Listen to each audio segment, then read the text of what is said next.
तो आज की क्लास शुरू करते हैं। प्रयोजन चैतन्य केंद्र प्रेक्षा का प्रयोजन सुषमा जी बोथरा सूरत से हैं। सुषमा जी आप रेडी हैं?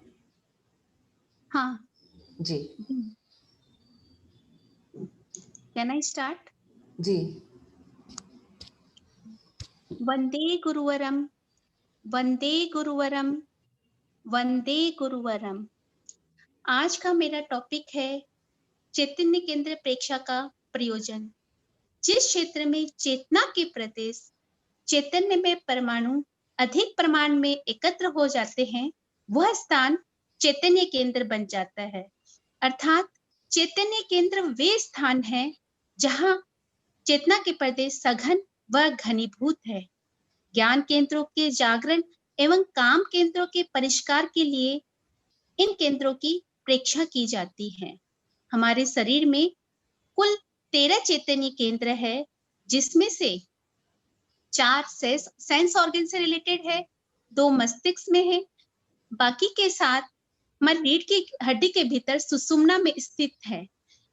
इनके साथ हमारी अंतःस्रावी ग्रंथियां जुड़ी हुई है।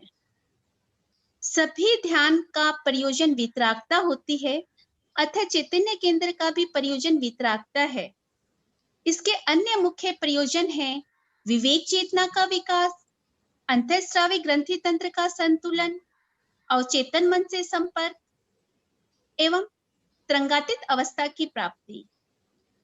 फर्स्ट, विवेक चेतना का विकास।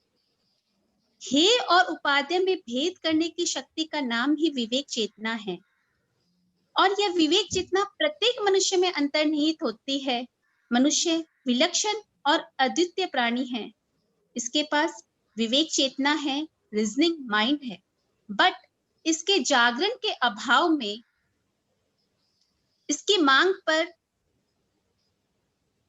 जब इसके जागरण का अभाव होता है तो मनुष्य की बौद्धिक और तार्किक शक्ति पर वृत्तियां इतनी अधिक हावी हो जाती है कि उसके मांग की उचित और अनुचित के सही निर्णय करने में वह सक्षम नहीं होती है।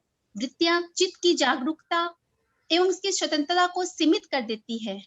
वह बुद्धि और तर्क को अपना हथियार बना लेती है एवं विवेक चेतना नीचे रह जाती है। इसलिए हमारी मौलिक मनोवृत्तियां जैसे भूख, प्यास, क्रोध, वासना आदि, इन पर नियंत्रण स्थापित करने के लिए, इनका शमन करने के लिए यह आवश्यक है कि मनुष्य की उच्च विलक्षण शक्ति को उजागर किया जाए, जिसे विवेक चेतना या विवेक पूर्ण चेतना को मतलब कहा जाता है, जिससे शारीरिक, मानसिक और भावनात्मक की सभी प्रवृत्तियों पर पूर्ण नियंत्रण स्थापित हो सके। सेकंड, अंतःस्रावी ग्रंथि तंत्र का संतुलन। वृत्तियों के आवेगात्मक बलों के उद्दीपन या समन करने की मूलभूत चाबी है अंतःस्रावी ग्रंथियां। इसलिए ये ही चैतन्य केंद्रों के संवादी केंद्र हैं। Pineal, pituitary, thyroid, parathyroid, thymus, adrenal और गोनाड्स, ये सभी अंतःस्रावी ग्रंथियां हैं। हमारी शारीरिक, मानसिक और भावनात्मक सभी प्रवृत्तियों का संचालन इन ग्रंथियों के द्वारा होता है। अतः इन ग्रंथियों को चैतन्य केंद्र की संज्ञा दी गई है। अंतःस्रावी तंत्र का असंतुलन मस्तिष्क को प्रभावित करता है और हमारी चिंतन धारा को दूषित या विकृत बनाता है। जैसे गोनाड्स की अधिक सक्रियता मन को विषय वासना या भय के चिंतन में लगाए रखती है, लेकिन चैतन्य प्रेक्षा के निरंतर अभ्यास से व्यक्ति अंतःस्रावी ग्रंथि तंत्र का संतुलन पुनः स्थापित कर लेता है और अपनी विवेक चेतना के विकास के द्वारा चेतन मन के सम्यक विचारधारा को प्रबल बना सकता है और मौलिक मनोवृत्तियों के आवेगों को छीन कर सकता है। थर्ड, अवचेतन मन से संपर्क। हमारे शरीर में जितनी भी ग्रंथियां हैं, वह सब अचेतन मन अर्थात सबकॉन्शियस माइंड है। यह मस्तिष्क को प्रभावित करता है, इसलिए मस्तिष्क से भी अधिक मूल्यवान है। इन्हें हमें जागृत करना है। यदि इन्हें सही साधनों के द्वारा अर्थात चैतन्य केंद्र पर ध्यान करें तो भय से मुक्ति मिलती है, अर्थात सारी बाधाओं से मुक्त होते हैं। जैसे जैसे हम चैतन्य केंद्र पर ज्यादा ध्यान केंद्रित करेंगे, वैसे वैसे ये और संतुलित होती जाएगी। फलस्वरूप चेतना पर आए आवरण के बादल छट जाएंगे, जिससे भय समाप्त होगा, आवेग समाप्त होंगे और नए नए आयाम लेंगे। फोर्थ, तरंगातीत अवस्था की प्राप्ति यानी निर्विकल्प अवस्था की प्राप्ति। किसी भी समस्या का अंतिम समाधान है तरंगातीत अवस्था। व्यक्ति तरंगातीत अवस्था में चला जाए। क्रोध या वृत्ति की तरंगे पुष्ट होती है पुनरावृत्ति के द्वारा। क्रोध को क्रोध का सिंचन मिलता है तभी वह पुष्ट होता है। यदि ना मिले तो क्रोध का पौधा मुरझा जाता है। हमारी लेकिन चैतन्य केंद्रों के निरंतर प्रेक्षा से व्यक्ति तरंगातीत अवस्था में चला जाता है, जहां ना राग का तरंग होता है और ना ही द्वेष का, ना ही प्रियता का भाव होता है अर्थात, और ना ही अप्रियता का। उस स्थिति में क्रोध की तरंग जहां से उठती है उस पर प्रहार नहीं करते, बल्कि उस तरंग को उठाने के लिए जो उत्तरदायी होता है उस पर प्रहार करते हैं। अतः यह मूल अर्थात जड़ पर प्रहार करने की प्रक्रिया है। इसलिए तरंगातीत अवस्था तक पहुंचने का सक्षम उपाय है चैतन्य केंद्र प्रेक्षा। यह प्रेक्षा महत्वपूर्ण ही नहीं, आध्यात्मिक विकास का सक्षम साधन भी है। मनोविज्ञान मानता है जो बात हमारे स्थूल संमन तक पहुंचती है वह कारगर नहीं होती, उससे परिवर्तन घटित नहीं हो सकता। मनुष्य तरंगातीत अवस्था को प्राप्त नहीं कर सकता, लेकिन चैतन्य केंद्र विशेषतः यदि हम दर्शन केंद्र पर ध्यान केंद्रित करें तो हमारे विचार, हमारा संकल्प अंतर्मन तक पहुंच जाता है। वह संकल्प या विचार लेशिया तंत्र से अध्यवसाय तंत्र तक पहुंचता है, जिससे हमें तरंगातीत अवस्था की प्राप्ति होती है और परिवर्तन घटित होता है। ओम अरहम। ओम अरहम। सुषमा जी, अब सर आपसे क्वेश्चन पूछेंगे। Sir please.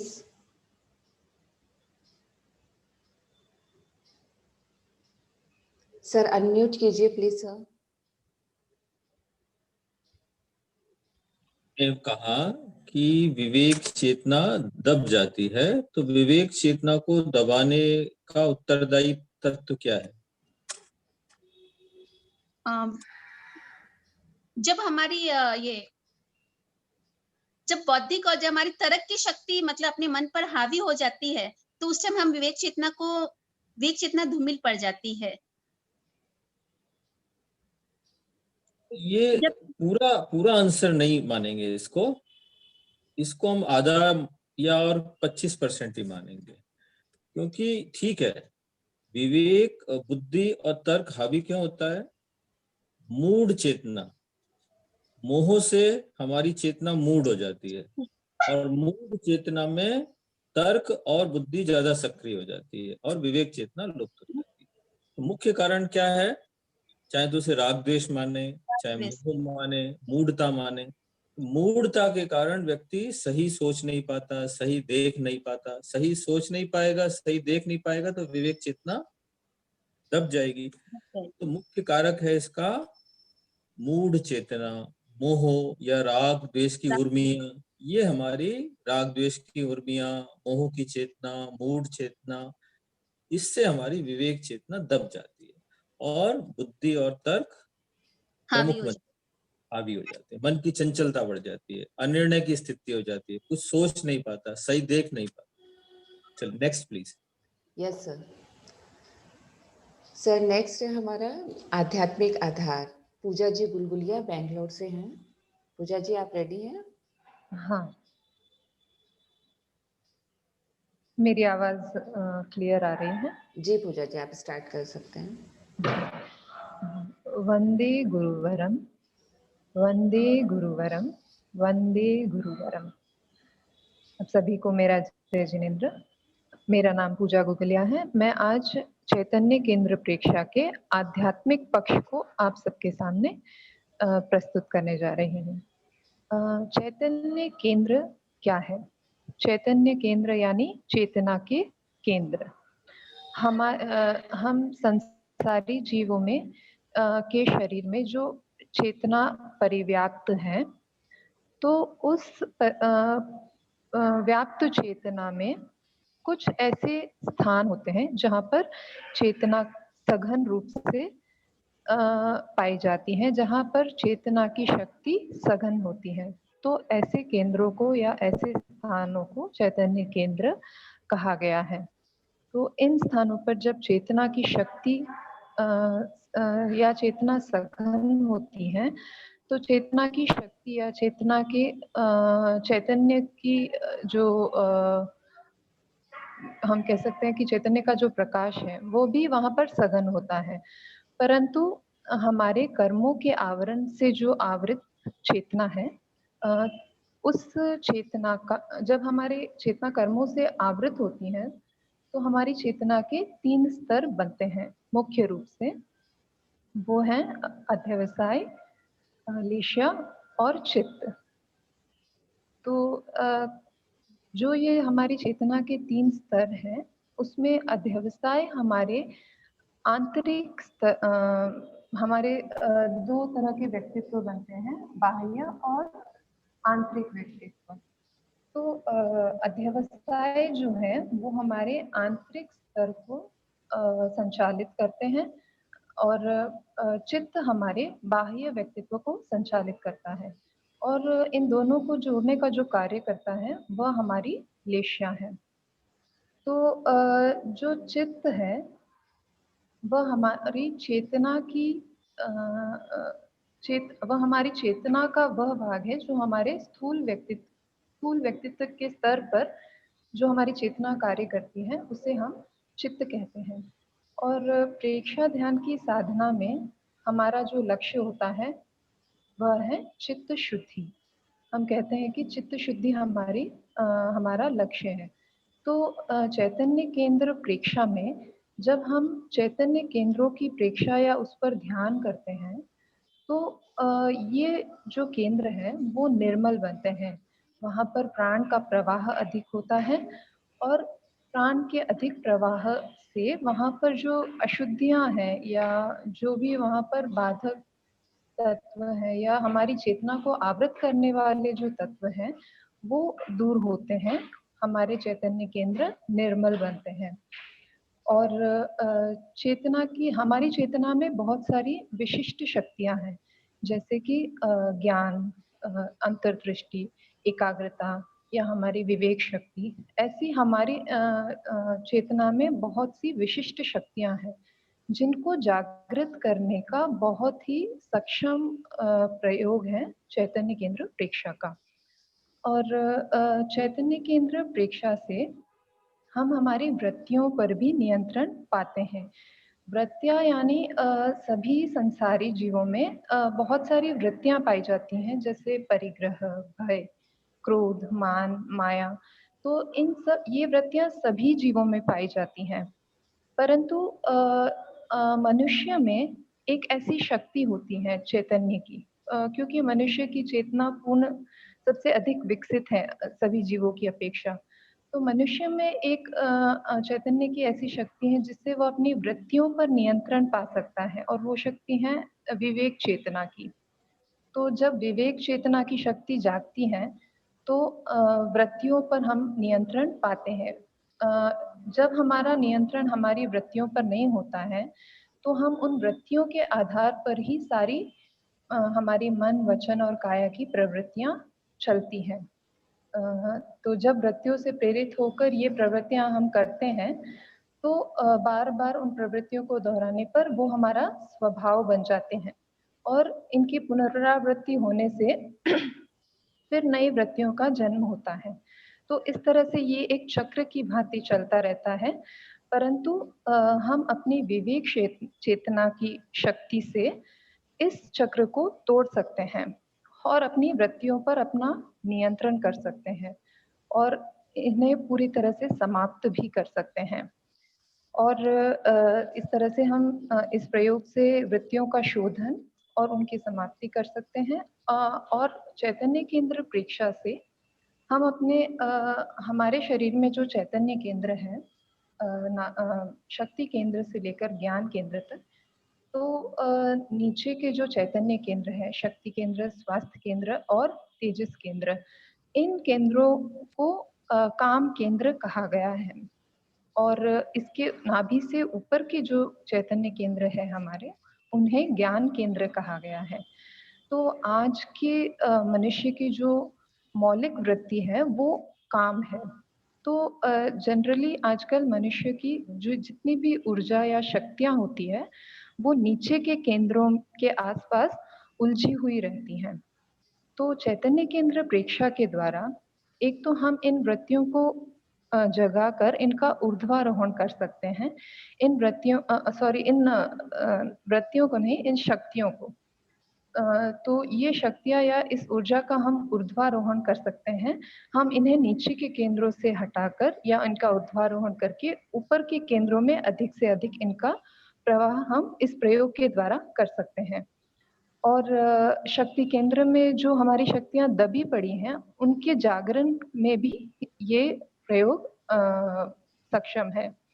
और तो ज्ञान केंद्र से शक्तियों का काम केंद्र से शक्तियों का ऊर्ध्वारोहण, और ज्ञान केंद्र में अधिक से अधिक जब हमारी ऊर्जा या शक्तियां प्रवाहित होती हैं तो हमारी चेतना के बहुत सारे ये जो विशिष्ट गुण हैं, आनंद की अनुभूति, अंतर्दृष्टि का जागरण, ज्ञान, एकाग्रता, ये सारी विशिष्ट हमारी आत्मा की शक्तियां इस प्रयोग से बहुत ही प्रभावी रूप से जागती हैं। जनरली जब हम जनरली ध्यान करते हैं और उसके कंपैरेटिवली जब हम चैतन्य केंद्र प्रेक्षा का प्रयोग करते हैं तो उसमें ये एक सशक्त प्रयोग हम कह सकते हैं कि जिससे हमारी चैतन्य की निर्मलता या चित्त शुद्धि का जो हमारी साधना है उसमें हम विकास कर सकते हैं। और सबसे व्यवहारिक इसका पक्ष ये है कि हम अपने स्वभाव को चैतन्य केंद्र प्रेक्षा के द्वारा बहुत ही प्रभावी रूप से बदल सकते हैं। जब हम वृत्तियों पर कंट्रोल कर लेते हैं तो हम अपने आदतों को और अपने स्वभाव को बदल सकते हैं। और जब ऊर्जा नीचे के केंद्रों से हटकर ऊपर के केंद्रों की तरफ प्रवाहित होती हैं तो हम सांसारिक प्रवृत्तियों से दूर होकर अधिक से अधिक आध्यात्मिक प्रवृत्तियों की ओर बढ़ते हैं और हमारे आत्म साक्षात्कार की जो साधना है उसमें हम विकास कर सकते हैं। तो चैतन्य केंद्र प्रेक्षा का आध्यात्मिक स्वरूप के बारे में इतना ही। जी, उमर हम पूजा जी, सर प्लीज। आपने कहा चैतन्य केंद्र प्रेक्षा से चैतन्य केंद्र निर्मल, तो चैतन्य केंद्र प्रेक्षा से चैतन्य केंद्र निर्मल कैसे बनते? जब हम इन केंद्रों पर ध्यान करते हैं तो जब हम इन केंद्रों पर ध्यान करते हैं तो वहाँ प्राण का प्रवाह अधिक होता है और प्राण के अधिक प्रवाह से वहाँ पर जो अशुद्धियाँ हैं वो दूर होती हैं और जो भी अवरोध है वहाँ उन केंद्रों की जो विशिष्ट शक्तियाँ हैं जो अवरुद्ध हैं तो उस केंद्र पर ध्यान करने से वो दूर होती हैं, जिससे वो उनकी जो शक्ति है वो बढ़ती है। पूजा जी, ये जो आंसर है ये 20% सही है। अच्छा, आप एक बार ध्यान करने से ये बात ठीक है कि प्राण की शक्ति वहां पर प्रगाढ़ रूप से काम करेगी, प्राण शक्ति काम करेगी।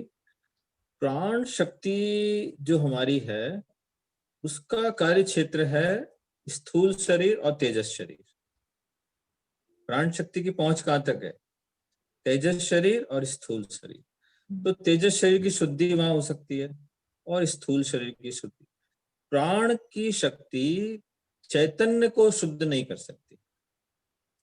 तो चैतन्य केंद्रों की शुद्धि किसके द्वारा होती? जब हम राग द्वेष से मुक्त होकर जब चैतन्य केंद्रों की प्रेक्षा करते हैं, तो उस राग द्वेष मुक्त अवस्था में जब चैतन्य केंद्रों की प्रेक्षा की जाती है, तो उस चैतन्य केंद्र पर जो भी राग द्वेष कर्म के परमाणु थे वो धीरे धीरे उस प्रेक्षा से हटने लग जाते।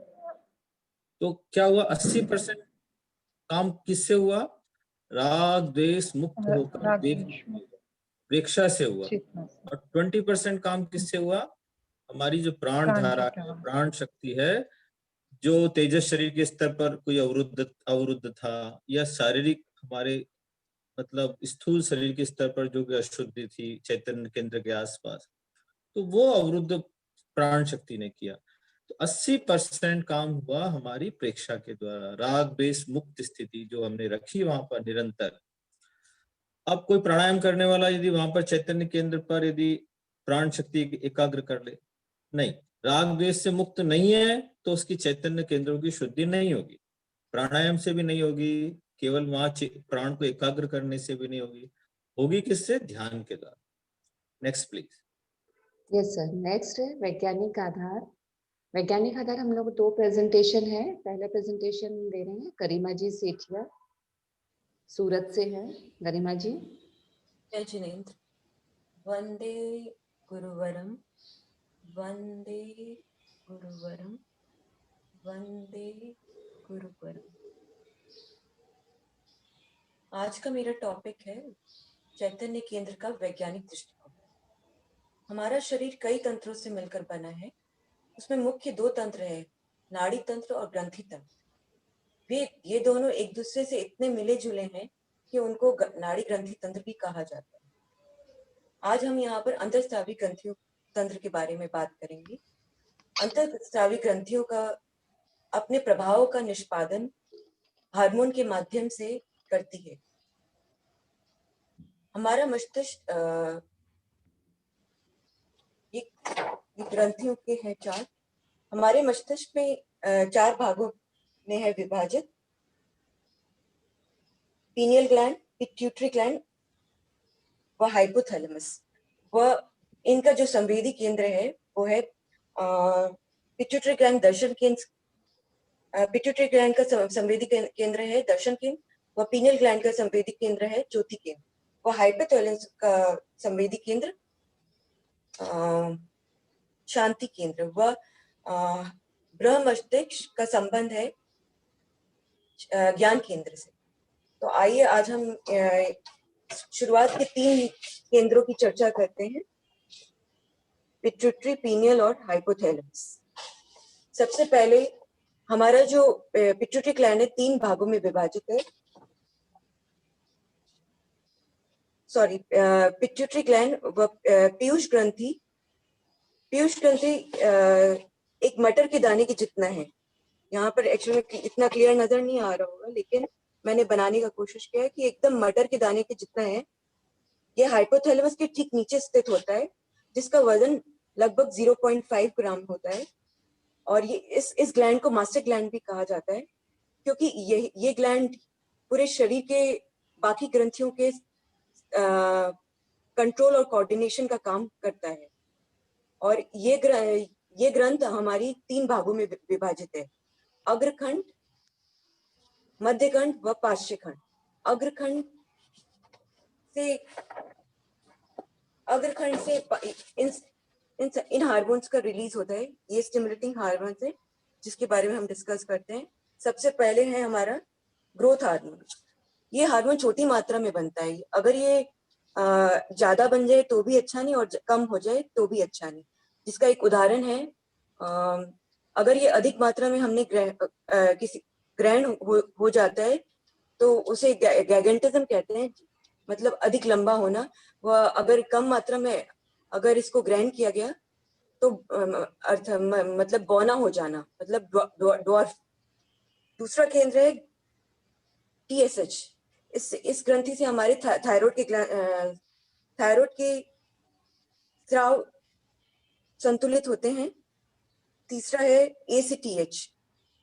इससे हमारे एड्रिनल के स्राव संतुलित होते हैं।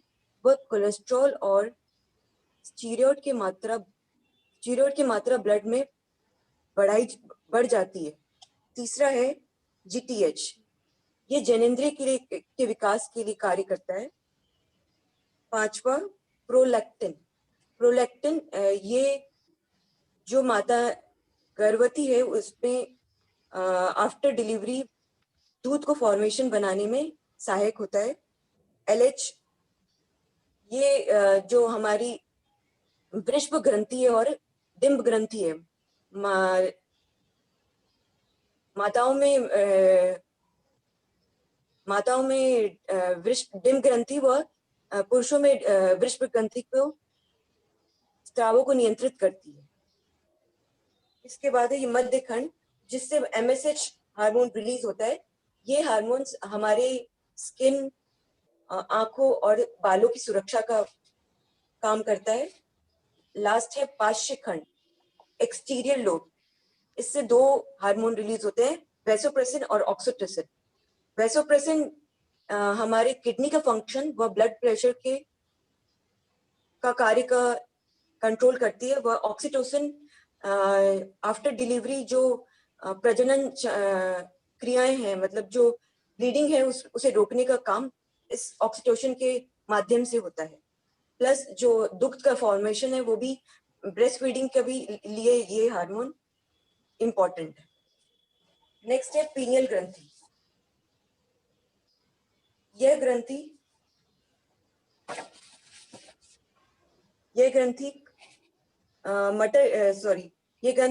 बिल्कुल गेहूं के दाने जितनी होती है। यह ग्रंथि बिल्कुल गेहूं के दाने के आकार जितनी होती है।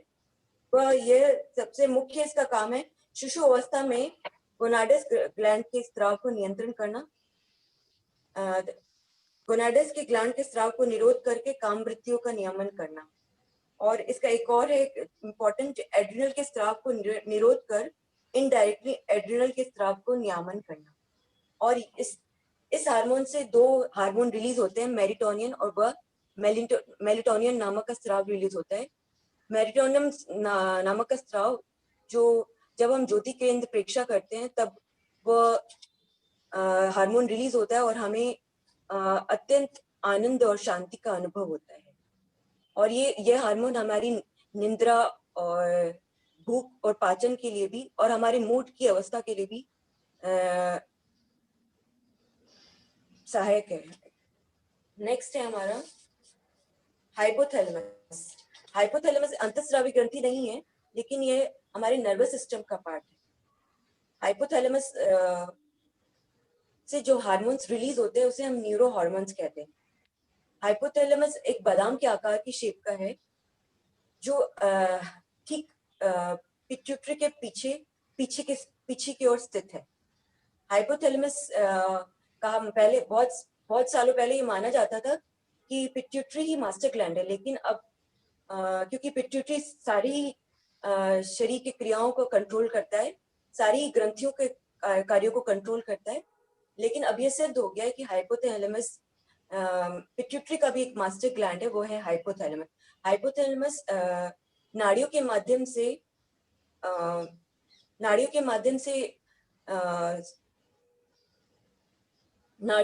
माध्यम से सूचनाओं को प्राप्त करता है और उन सूचनाओं को पिट्यूटरी की ओर फॉरवर्ड करता है और फिर उसका फाइनली रिजल्ट निकलता है दूसरे हार्मोन के स्रावित के द्वारा। और ये पिट्यूटरी के हार्मोन को इंटिमेट और स्टिमुलेट करती है। इससे 9 प्रकार के हार्मोन रिलीज होते हैं, वह पिट्यूटरी से 7 प्रकार के। इन 16 प्रकारों के हार्मोन से पूरे शरीर का विकास होता है।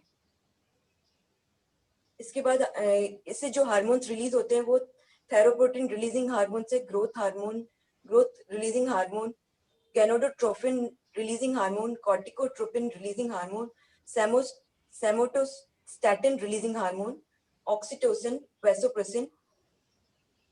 ये हमारी भूख प्यास का भी नियमन करती है, फूड इनटेक और बॉडी टेम्परेचर का भी रेगुलेट करती है, वाटर का भी बैलेंस करती है, और सबसे इम्पोर्टेंट ये हमारे इमोशन को कंट्रोल करती है। इसी प्रकार अगर हमने रेगुलरली हमने इन केंद्रों पर ध्यान किया, दर्शन केंद्र, ज्योति केंद्र व शांति केंद्र, तो हमारे उन सभी केंद्रों का तो स्त्राव संतुलित होता ही है, लेकिन वो नीचे के केंद्रों का भी स्त्राव संतुलित कर देता है। और अगर हम रेगुलरली इन चैतन्य केंद्रों का निरंतर अभ्यास करते हैं तो हमारी नाड़ी ग्रंथि तंत्र को संतुलित रहने का अभ्यास हो जाता है। फिर भले ही कोई भी क्रोध आदि वृत्तियां आए, लेकिन उनका वो सहयोग नहीं करते हैं। इसी प्रकार अगर नाड़ी ग्रंथि तंत्र पे कोई भी क्रोध आदि वृत्तियां आती है तो भी वो भी उन्हें सहयोग नहीं करती है। अगर ये दोनों ही सहयोग नहीं कर रहे हैं, नाड़ी तंत्र और ग्रंथि तंत्र, तो हमारे शरीर का कोई भी सिस्टम, कोई भी मस्कुलर सिस्टम आदि कोई भी तंत्र हमारे क्रोध आदि वृत्तियों का सहयोग नहीं करेगा। इसी के साथ मैं लास्ट में यही कहना चाहूंगी कि हम अगर दर्शन केंद्र और ज्योति केंद्र, इन तीनों केंद्रों पर ध्यान करते हैं तो हमारे सारे शरीर के बाकी सभी ग्रंथि तंत्रों का स्त्राव संतुलित होता है। ओम हर ओम हरम गरिमा जी। Sir please.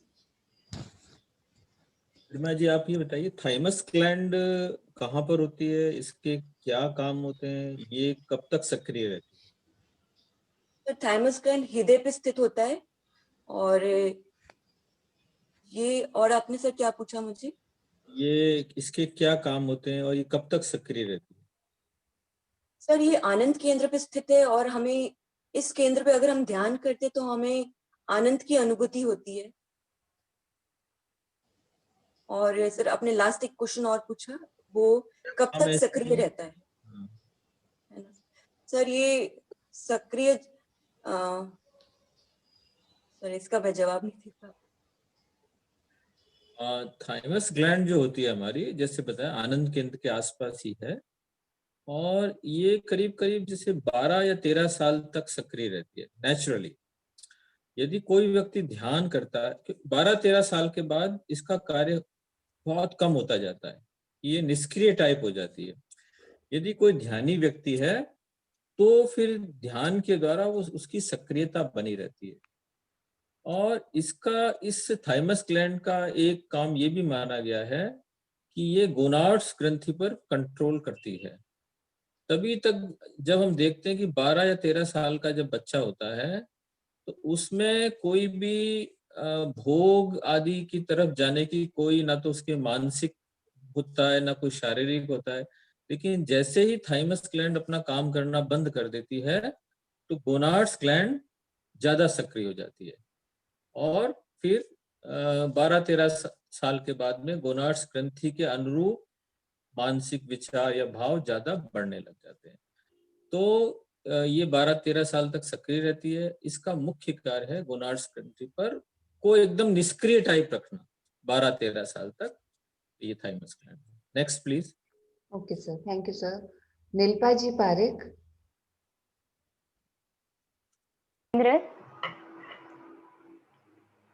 जय जिनेंद्र वंदना जी। हाँ जय जिनेंद्र। नीलपा जी आवाज आ रही है मेरी? हाँ आवाज आ रही है। आपका वीडियो नहीं आ रहा है? वीडियो आ रहा है अभी? नहीं, मैं नहीं देख पा रही हूँ, स्पॉटलाइट देना होगा। ओके, आ रहा है ना? ठीक है। वंदे गुरुवरम, वंदे गुरुवरम, वंदे गुरुवरम। आराध्य के चरणों में वंदना। श्रीमान मोदी सर और सभी साधकों को मेरा सादर जय जिनेंद्र। आज हर समझदार व्यक्ति अपने भीतर कुछ रूपांतरण चाहता है, अपने व्यक्तित्व का विकास चाहता है, लेकिन वो कैसे पाए? यह कौन सा बिंदु है जहां से व्यक्ति अपना व्यक्तित्व का विकास कर सकता है, अपने भीतर कोई चेंज ला सकता है? तो वह है व्यक्तित्व विकास और रूपांतरण की एक प्रक्रिया है, वह है ग्रंथि तंत्र की शोधन की प्रक्रिया, यानी चैतन्य केंद्र प्रेक्षा।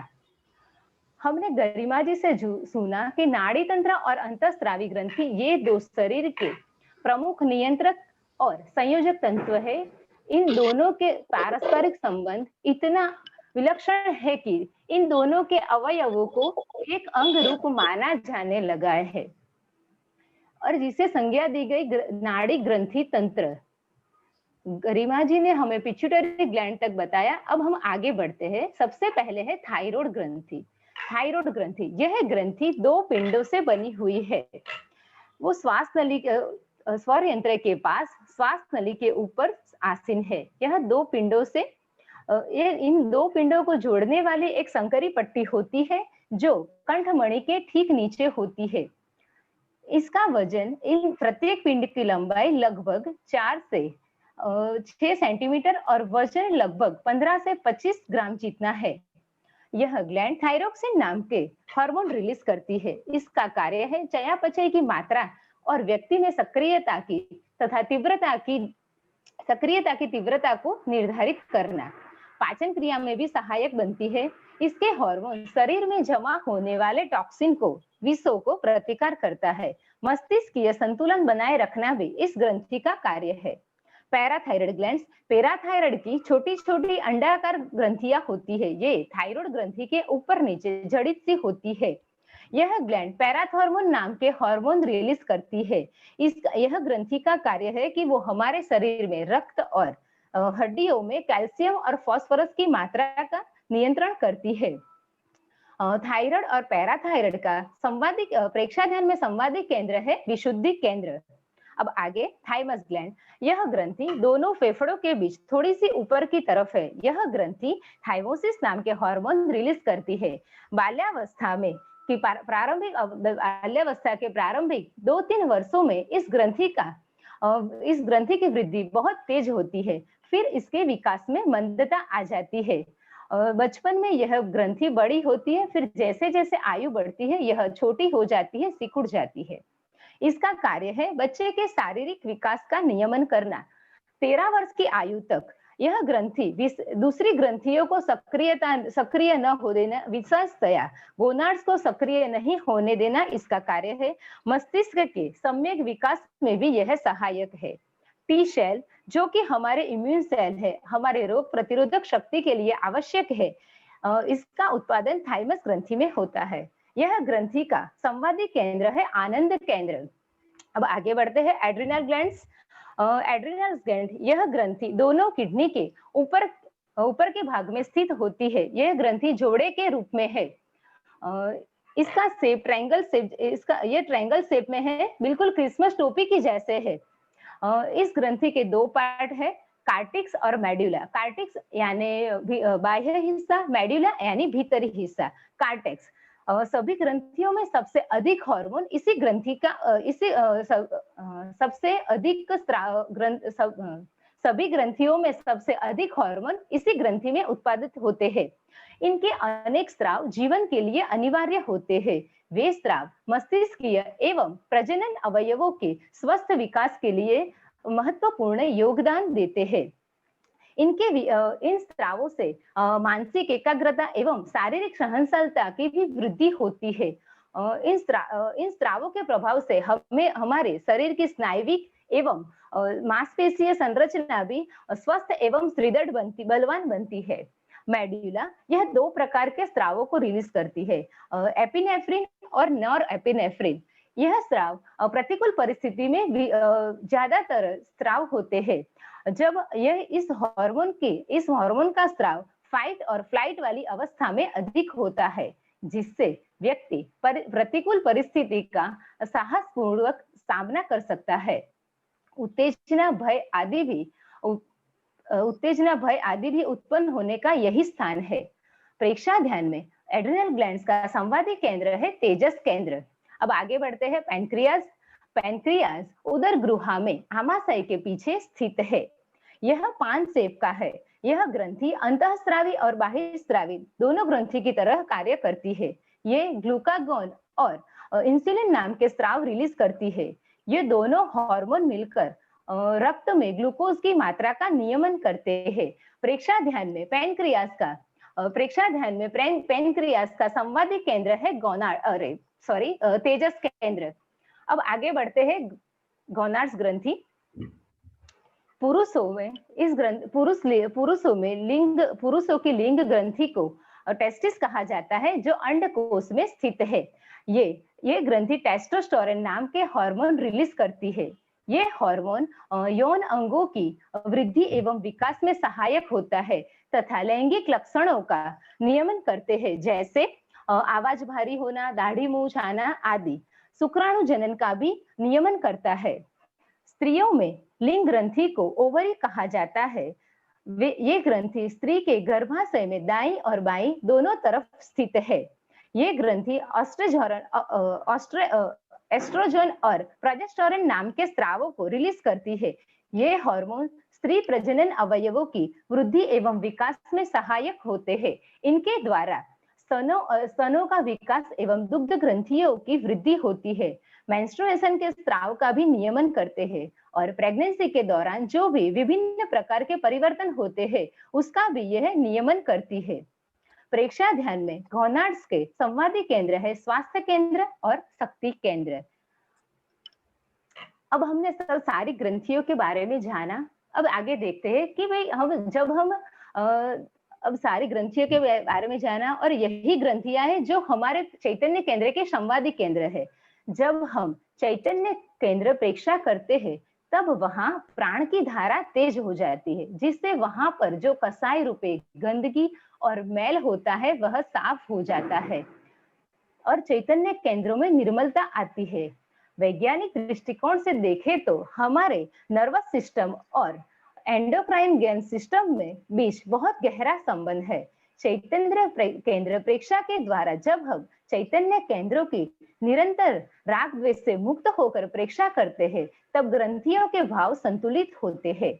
ब्रेन की प्रेक्षा से सबसे पहले हमारे सेरेब्रल कॉर्टेक्स के कार्य नियंत्रित होते हैं और वह हाइपोथैलेमस के कार्य को नियंत्रित करता है। जब हमारा हाइपोथैलेमस का कार्य नियंत्रित होता है तो इससे पिट्यूटरी ग्लैंड के द्वारा होने वाले स्राव भी प्रभावित होते हैं। और पिट्यूटरी ग्लैंड के द्वारा होने वाले, और जो पिट्यूटरी ग्लैंड है वो हमारी मास्टर ग्लैंड है, जब इसके स्राव संतुलित होते हैं तो इसके प्रभाव से एड्रिनल आदि सभी ग्रंथियों पर भी इसका प्रभाव पड़ता है, उनके स्राव भी संतुलित होते हैं। भाई जब ग्रंथियों के स्राव संतुलित होते हैं तो उसका प्रभाव हमारे भाव पर भी पड़ता है।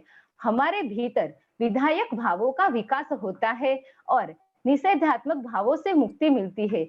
जैसे जैसे हम इन केंद्रों पर अधिक केंद्रित होंगे, इनकी निरंतर प्रेक्षा करेंगे तो वे और संतुलित होते जाएंगे और हम इनके संतुलन से हमारे भीतर जो भय, आवेग आदि जो है वो समाप्त हो जाएंगे। हमारी सारी बाधाएं समाप्त हो जाएंगी।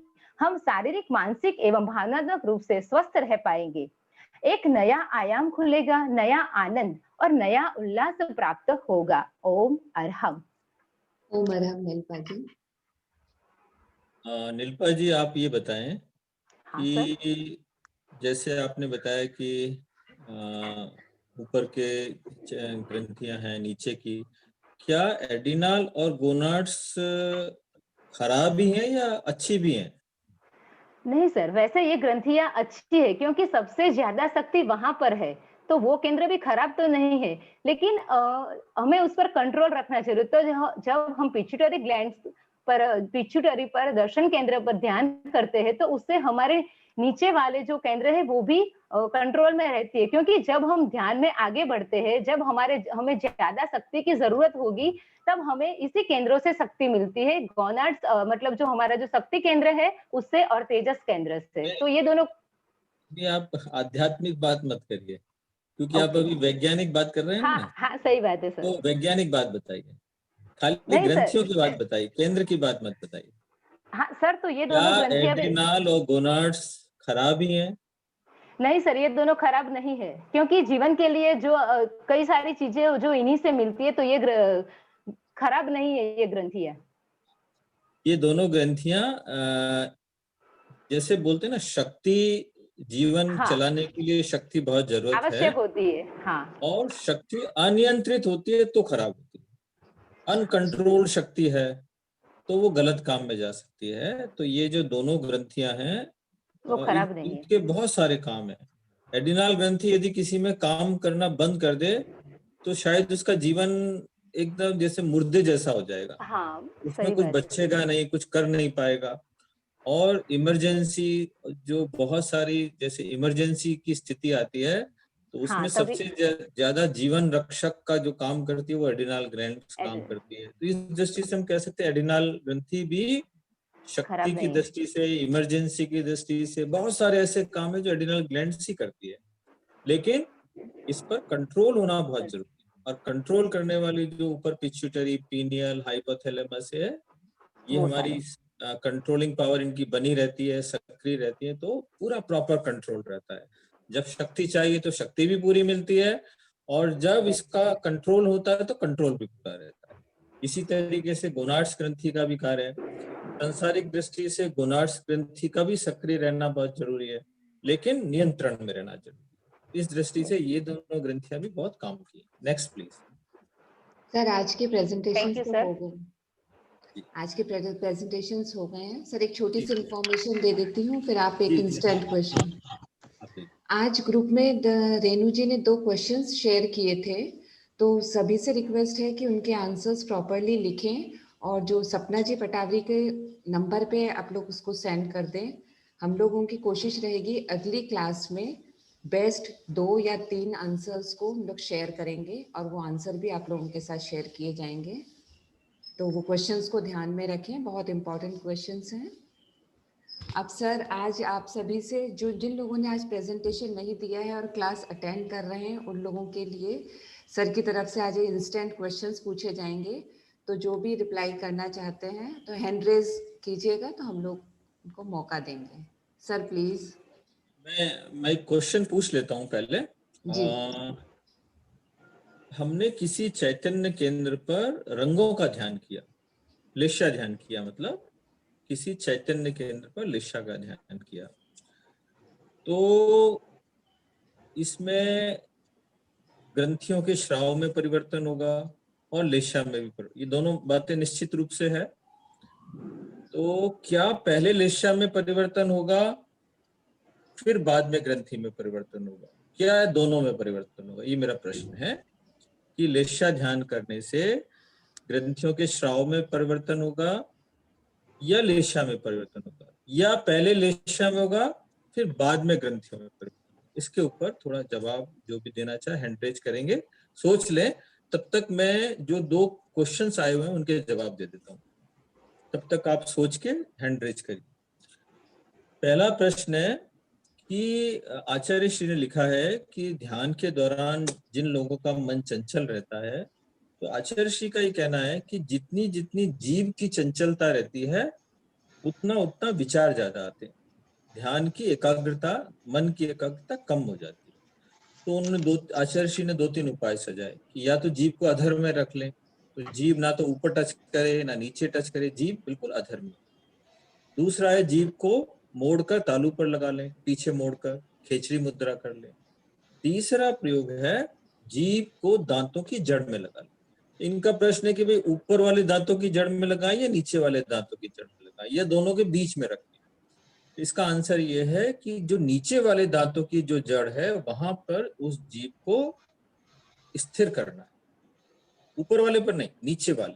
तो नीचे वाले जो दांत हमारे हैं, तो यहाँ इन नीचे वाले दांतों के पीछे की साइड में, वहां पर उसकी जड़ में जीव को स्थिर रखना। दूसरा प्रश्न है कि अवचेतन और अचेतन मन क्या है। 3 मनोविज्ञान में 3 तरह के मन बताए गए हैं, चेतन मन, अवचेतन मन और अचेतन।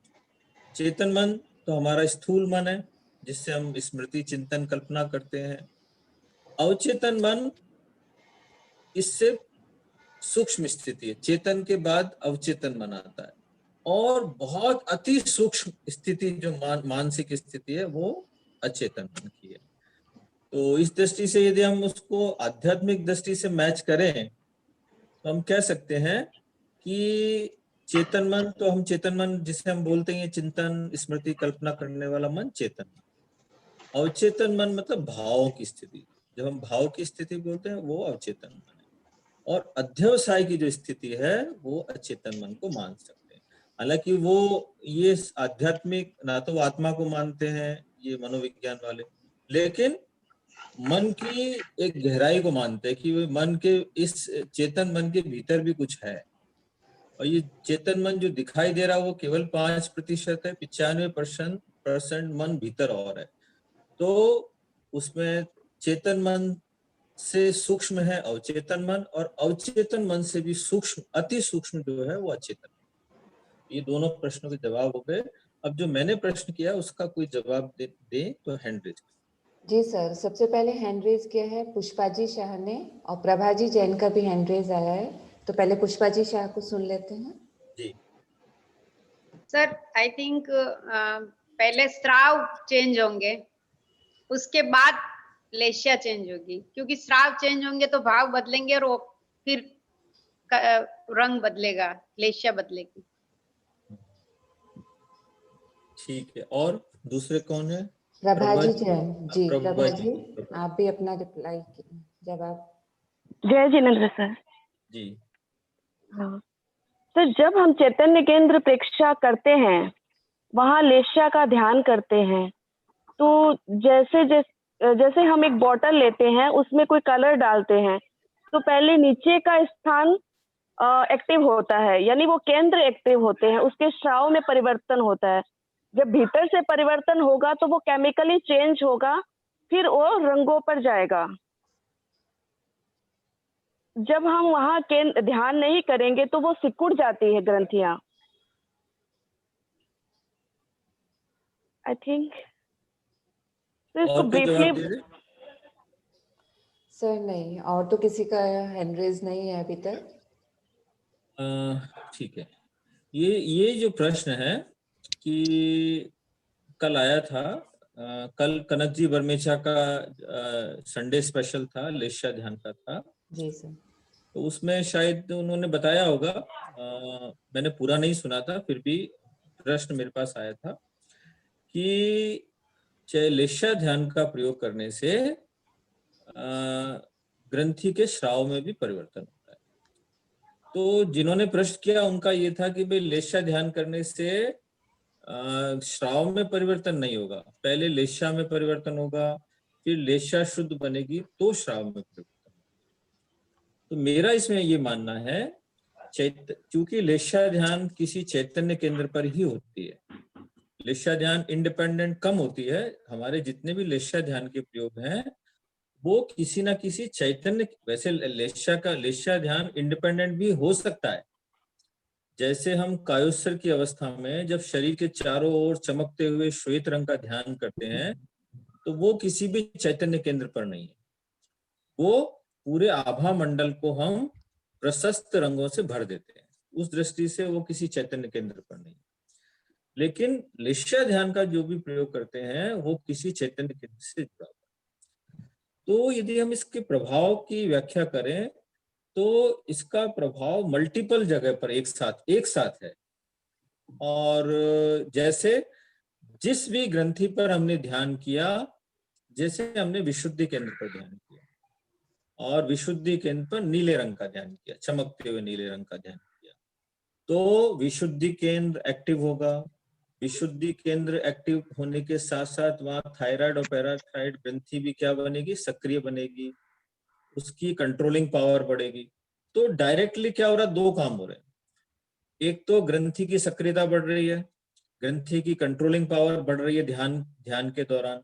साथ ही साथ चूंकि चमकते हुए रंगों का ध्यान भी साथ में कर रहे हैं, तो आभा मंडल, वो हमारी लेशिया भी क्या बन रही है, लेशिया भी विशुद्ध बन रही है। एक साथ दोनों जगह काम हो रहा है, तो हमारी ग्रंथियां भी सक्रिय बन रही हैं, कंट्रोलिंग पावर भी बढ़ रही है, लेशिया भी विशुद्ध बन रही है, भाव भी विशुद्ध बन रहे हैं। अब लेशिया और भाव विशुद्ध बने तो वो फिर काउंटर इफेक्ट और ग्रंथियों पर वापस डालेंगे, तो वो ऊपर की ग्रंथियों को और ज्यादा पावरफुल बनाएंगे। एक साथ दोनों जगह पर काम हो रहा है, एक जगह। तो उनका जो प्रश्न था कि भाई लेशिया ध्यान का मतलब है पहले लेशिया विशुद्ध हुई, ग्रंथियां बाद में शुद्ध हुई। लेकिन मेरा इसमें ऐसा मानना है कि दोनों जगह काम हो रहा है, लेशिया ध्यान में ग्रंथियों पर भी काम हो रहा है और लेशिया के स्तर पर भी काम। तो सर बेसिकली हम ये कह सकते हैं कि पैरेलली, मतलब पैरेलल काम Yes, हो रहा है, पैरेलली काम हो रहा है। अगर हम जवाब देते हैं सिंगल लाइन में तो पैरेलल यस, दोनों जगह काम हो रहा है, जी एक सर। साथ दोनों जगह काम हो रहा है। जी। लेशिया बाहर भी भी और भीतर भी, दोनों जगह, बाहर दोनों जगह। स्थूल में और तब मुझे भी कुछ कहना था। जी जी, आप बोलिए। सर एक्चुअल में जो लेशिया ध्यान करते हैं तो उसमें हम लास्ट में कोई ना कोई अफर्मेशन देते हैं कि मेरे वासनाएं शांत हो रही हैं, वासनाएं शांत हो रही है। तो मेरे हिसाब से सर मुझे ऐसा लगता है कि पहले जो हमारे विचार है वो विचार पहले शुद्ध होते हैं, विचार शुद्ध होने के बाद हमारे जो हमारे शरीर के चारों तरफ जो ऑरा है वो क्लीन होता है और उसके बाद हमारी ग्रंथियों पर असर आता है। नहीं, आपने क्या किया, कोई भी चैतन्य जैसे दर्शन केंद्र पर ध्यान किया, तो दर्शन केंद्र पर ध्यान करने से पिट्यूटरी के आसपास आपकी चेतना सक्रिय है, प्राण शक्ति सक्रिय है, तो दर्शन केंद्र सक्रिय हुआ, मतलब पिट्यूटरी ग्लैंड सक्रिय बनी, उसकी कंट्रोलिंग पावर बढ़ गई। ध्यान करने मात्र से उसकी कंट्रोलिंग पावर बढ़ी, पहली बात। और वहां पर आपने चमकते हुए रंगों का ध्यान किया, तो क्या हुआ, उसका इफेक्ट कहाँ हुआ, हमारे भीतर की लेशिया पर भी हुआ और आभा मंडल पर भी। भीतर की लेशिया पर इफेक्ट आएगा तो बाहर के आभा मंडल पर भी फर्क आएगा। दो बात हो गई। ये जो बाद में जो अफर्मेशन देते हैं उसका रीजन ये नहीं है, उसका रीजन ये है कि जब हम किसी भी चैतन्य केंद्र पर ध्यान करते हैं, मैं मनोविज्ञान के हिसाब से आंसर दे रहा हूँ कि जब हमारा धीरे धीरे विचार कम हो जाते हैं, तो मनोविज्ञान मानता है कि जब चेतन मन सो जाता है तो अवचेतन मन जागृत हो जाता है, और अवचेतन मन में कोई भी अफर्मेशन पहुंचाते हैं तो वो बहुत जल्दी से एक्सेप्ट कर लेता है, बहुत तेजी से काम होता है। मनोविज्ञान की दृष्टि से भी ये सिद्ध हो गया कि ध्यान की गहराई में जाने के बाद में कोई भी अफर्मेशन देंगे तो वो डायरेक्ट अवचेतन मन में चली जाएगी, बहुत जल्दी काम होगा।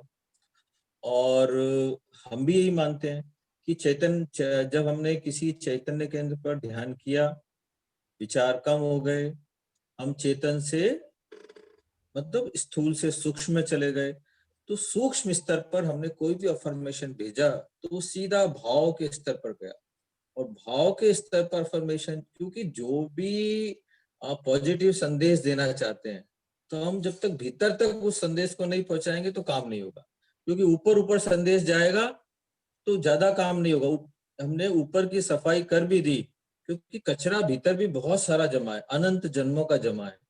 तो वो भीतर का कचरा, जब कचरे का मतलब है भावों के रूप में जब वो आएगा, बाहर की सफाई हमने की है वापस गंदा कर देगा। तो बाहर की सफाई के साथ में भीतर की सफाई, तो इसके लिए हम क्या करते हैं, ध्यान के हर चैतन्य केंद्र के ध्यान करने के लेशिया ध्यान में लास्ट में एक अफर्मेशन देते हैं, और अफर्मेशन कैसा देते हैं, उस चैतन्य केंद्र के अनुरूप ही देते हैं। उस चैतन्य पर्टिकुलर चैतन्य के हर चैतन्य केंद्र की एक विशेषता है कि वहां पर वो अफर्मेशन दिया जाएगा तो ज्यादा काम करेगा। तो मनोविज्ञान की दृष्टि से, आध्यात्मिक दृष्टि से भी जो अफर्मेशन देना बहुत ही ज्यादा काम का है और ज्यादा जल्दी काम। कंप्लीट करें, आज का कोई सूचना देनी है आज? नहीं सर, हो गया, आज क्लास संपन्न कराएं, समय हो गया। और कोई किसी का कोई प्रश्न है 1-2 मिनट में इस सब्जेक्ट पर? ठीक है, सभी के हाथ जुड़े हुए पूज्य गुरुदेव के प्रति कृतज्ञता ज्ञापित करेंगे। वंदे कृतज्ञोस्मि, हम सब पूज्य गुरुदेव के प्रति आभारी। कृतज्ञोस्मि, हम सब पूज्य गुरुदेव के प्रति आभारी। कृतज्ञोस्मि, हम सब पूज्य गुरुदेव के प्रति आभारी। कृतज्ञोस्मि सर, हम सब आपके भी बहुत बहुत आभारी हैं। Thank you sir. सभी ओम अरहम। आज की क्लास संपन्न करते हैं।